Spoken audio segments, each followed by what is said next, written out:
Welcome back, dear viewers. Now it's time for our daily press review, and we are delighted to be joined here in the studio with Dr. Walaa El Sherif, Assistant Lecturer of Political Marketing. Good morning. Good morning. And we start off from Al-Yom Al-Saba newspaper, and we read the following headline: Prime Minister inaugurates Suez Canal Navigation Conference. Prime Minister Sharif Ismail and Suez Canal Authority Chief Admiral Mohab Mamish inaugurated on Monday the first global navigation conference of the Suez Canal under the auspices of President Abdel Fattah el-Sisi. The conference is held under the title Opportunities and Challenges and aims at shedding the light on the international waterways role in serving world trade and maritime transport, and identifies the challenges and opportunities facing the shipping sector. Now we'll have a report on this conference, so stay tuned. Under the auspices of President Abdel Fattah el-Sisi, the first Suez Canal International Conference was inaugurated on Monday. The conference, held under the slogan Opportunities and Challenges, was inaugurated by Prime Minister Sharif Ismail and head of the Suez Canal Authority, Mohab Mamish. The conference is attended by representatives from 15 countries and international maritime companies. The conference focuses on opportunities available now in the Suez Canal Access Development Project. There is a wide range of opportunities for investment under the government's ambitious developmental plan, which aims at boosting the economy and creating new job opportunities for youth. Addressing the opening session, Ismail said the Suez Canal project is an icon of Egypt's developmental projects. He added that the project is part of a larger plan to put the Egyptian economy back on track. For his part, Mamish said that Egypt was eager to see the Suez Canal playing a stronger role in enhancing world trade. Mamish called on the attendees to take part in the inauguration of the East Port Said Canal project, which doubles the capacity of the port to be one of the biggest and most important in the east of the Mediterranean Sea. Welcome back, dear viewers. Dr. Walaa, we were talking now about the Suez Canal Navigation Conference, which will be inaugurated today by the Prime Minister. Let's focus on the main objectives of this conference and to what extent it can reflect positively on Egypt's economy. It will reflect in a positive with the Egyptian economy, and also with the let's say it will motivate the Egyptians in general, yes, as we are waiting to see those projects. You know, since the inauguration of the extension of the new Suez Canal, or the new extension, the President announced that there will be more than one project on the side of Suez Canal, and people are building a lot of dreams to invest and to develop there. So it's time to inaugurate that and announce that and keep us as Egyptians updated. And you know, when we talk about two important things, I know it's out of comparison, but the projects regarding Suez Canal must be monitored, and we as Egyptian citizens must be updated by it, and we need to hear good news about that. You know, when we talk about political marketing, maybe let me say, from the side of science or from the side of political marketing, in the last 3 or 4 months ago, there was a lag for the announcement regarding what is happening in the Suez Canal after inauguration of the new extension. So we need to focus on the new projects, the new development, how the citizen will gain benefits from it, how it will reflect to the Egyptian market and the Egyptian economy, especially what is happening between the Egyptian pound and the dollar and ups and downs. All that reflect in a direct way with what's happening at Suez Canal, not only economy but also politics. When we achieve those projects, we deliver a message, a very important message to other countries, that we fulfill our promises by keeping or implementing those projects. So Allah, it will be a good one.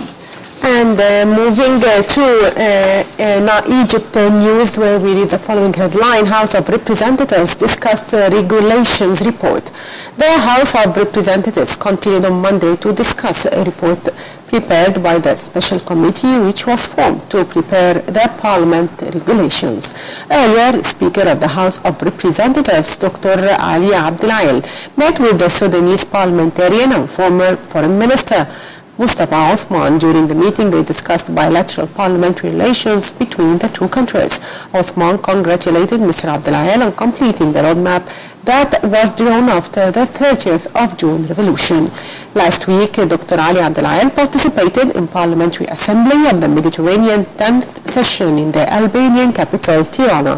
He also met with the Swiss Parliament Speaker and the Speaker of the International Parliamentary Union to discuss parliamentary cooperation.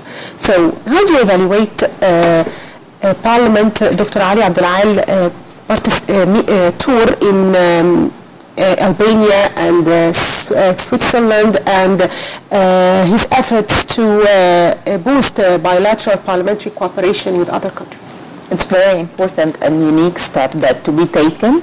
Of course, Egypt and Sudan, it's not a new relation to talk about, but having a relation or a bilateral relation between Egypt and Sudan in terms of the Parliament is a new thing we need nowadays. It will reflect positive not only in the term of the image of the two countries, but also in very important files like residence dam and important files that the government, the Egyptian government and the Sudanese government may ask for the advice of the Parliament regarding that topic. So it's very important.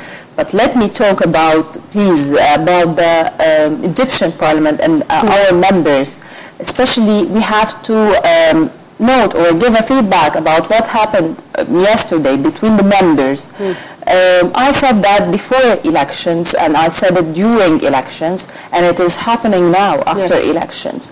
Please put the personal attack or the personal side aside, away from the Parliament, away from the committee.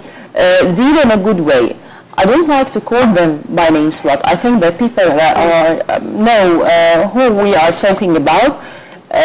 Will ask them, what about we are dealing with great cooperation and we are having a cooperation with other countries and we are having a small group or a few members making that disturbance, or especially on social media and on TV and on the programs on private channels. So we have to stop or take care of your announcement. You are not the candidate who got all the authority to do whatever you want. There is rules and regulations you must respect in order to represent Egypt in a good way. Yes. Hope so.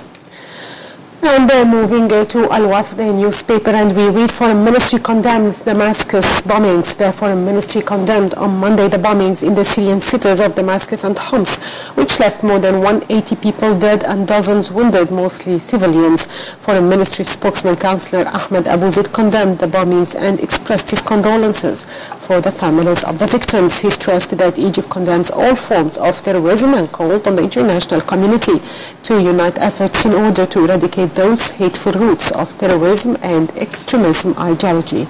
So how do you see this recent escalation in Syria? We are used to hear to that scenario about what is happening in Syria and Syrian people, and hope to overcome that, and to overcome it, we will overcome it by the cooperation, especially between Saudi Arabia and Egypt, the top two Arab countries in the Arab world. Yes. We have to. They already set an agenda regarding Syria, but hope to implement it and to do things regarding Syrian people. Hope not to be. It's already controlled. I will not say by militias. Libya is controlled by militias. Syria is controlled under whatever the regime of Bashar or Daesh groups, but what about Syrian people? So Egypt, I think that Egypt and Saudi Arabia, especially those two countries right now, are taking consideration steps regarding Syria. Okay. So that will be a good one. Moving to Al-Yawm Al-Saba newspaper, and we read Al-Azhar Grand Imam meets Indonesian President. The Grand Imam of Al-Azhar, Dr. Ahmed Al-Tayyib, met on Monday with the Indonesian President at the Presidential Palace, heading a delegation of Muslim Elders Council during his visit to Jakarta. During their meeting, Grand Imam asserted the role of Muslim Elders Council in raising awareness of youth against extremist ideologies, pointing out that the Council's message is to spread peace among humanity. Now, our dear viewers will have a report on this issue, so stay tuned. Imam of Al-Azhar, Dr. Ahmed Al-Tayyib, met on Monday with the Indonesian President Joko Widodo at the Presidential Palace in Jakarta. During the meeting, they reviewed Islamic issues and the role of Al-Azhar in the Islamic world. Dr. Al-Tayyib asserted that the role of the Muslim Sage Council in making peace among people, adding that it disseminates a message of moderate and peaceful thinking, helping fighting terrorism and raising youth awareness. For his part, the Indonesian president hailed the prominent role of Al-Azhar in Asia and the whole world as a fortress against extremism. He also noted that Egypt's support to Indonesia is highly welcomed in making the forthcoming Islamic summit in Indonesia a success. He also expressed appreciation to President Abdel Fattah al-Sisi, adding that he hopes to visit Egypt and Al-Azhar Institute in the near future. The Grand Imam of Al-Azhar will preside later over the 7th meeting of Islamic Council of Experts. Welcome back, Dr. Walaa. Let's talk about the visit by Grand Imam of Al-Azhar, Dr. Ahmed Al-Tayyib, to Indonesia, and the significance of this visit, and to what extent the Azhar plays an important role in spreading moderate values of Islam, denouncing violence and terrorism. Of course, that visit reflects how Islam is moderate, as you said. Yes. And especially when they travel there, and our imams talk different language like yes. English and French. They really represent a very good image of Islam and how it is moderate. It's not a terrorism group as well the Europeans promote for Islam. So we have, it's our role, it's the role for all Muslims yes. to promote that important image of Islam.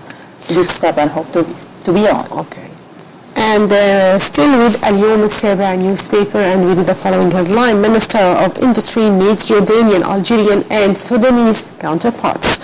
Minister of Industry Tariq Qabil concluded on Monday talks with his counterparts from Jordan, Algeria and Sudan, who took part in the Africa 2016 conference, which was held in Sharm el-Sheikh. The minister said that his talks with the Jordanian counterparts addressed the importance of strengthening joint trade and industrial relations in order to achieve integration between the two sides, especially in light of trade agreements that bind both countries. Qabil also met with his Algerian counterpart to discuss economic ties between the two countries. Qabil said that Egypt and Algeria have a strong industrial base that qualifies them to cooperate together, stressing on the ministry's keenness to boost joint cooperation with Algeria. He pointed out that he agreed with his Algerian counterpart to prepare for the Joint Business Council meeting to activate its role in increasing industrial and trade cooperation between the two countries. So how do you evaluate Egypt's efforts to boost trade cooperation with different African and Arab countries? I'll try to be optimistic as much as I can, yes. But let us say that actions speak louder than words. About the current ministers, the Egyptian citizens maybe have some opinions or opposite opinions regarding the ministers outside. So when we come to talk about the Ministry of Industry, yes, this is a very respectable step, and cooperation, especially between Jordan and Sudan and yes. in Africa overall. But Egyptians and the real markets here in Egypt and at Jordan and at Sudan need to have the feedback, to see the implementation process, to have the real output through that cooperation. And that's why I'm telling you, it's very important. And it's very unique to have that and to have that in a conference, but hope so not to be conference and discussing just those topics. Implementation nowadays is much more important than any discussion. Okay. Moving to Egypt news, and we read Minister of International Cooperation participates in new UNDP. Minister of International Cooperation Dr. Sahar Nasr headed on Monday to New York to participate in the ministerial meeting to follow up on the implementation of the UN Sustainable Development Goals. During her visit, the minister will represent Egypt in the ministerial meeting of the United Nations Development Programme 50th anniversary. The minister will also take part in several high-level meetings which focus on providing the necessary funding and support to achieve the 2030 Sustainable Development Agenda that was adopted by the UN General Assembly in September 2015 by leaders of all members, including President Abdel Fattah el-Sisi. The development agenda aims to end poverty, fight inequality and injustice, tackle climate change, and reinforce world peace by 2013. So how can we achieve all this?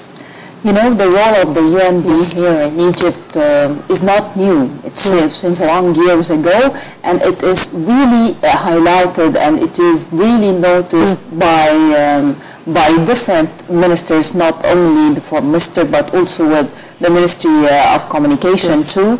And the UNB communicate with had a lot of projects with the Ministry of Communication. So that file is that's actions. Those actions that we are talking about, that we know that they will face poverty, that they will create jobs opportunities for people. So it's very important, and we must feel proud about it. And people who work at the top, let's say, top positions and the private sector will know more about the role of UNB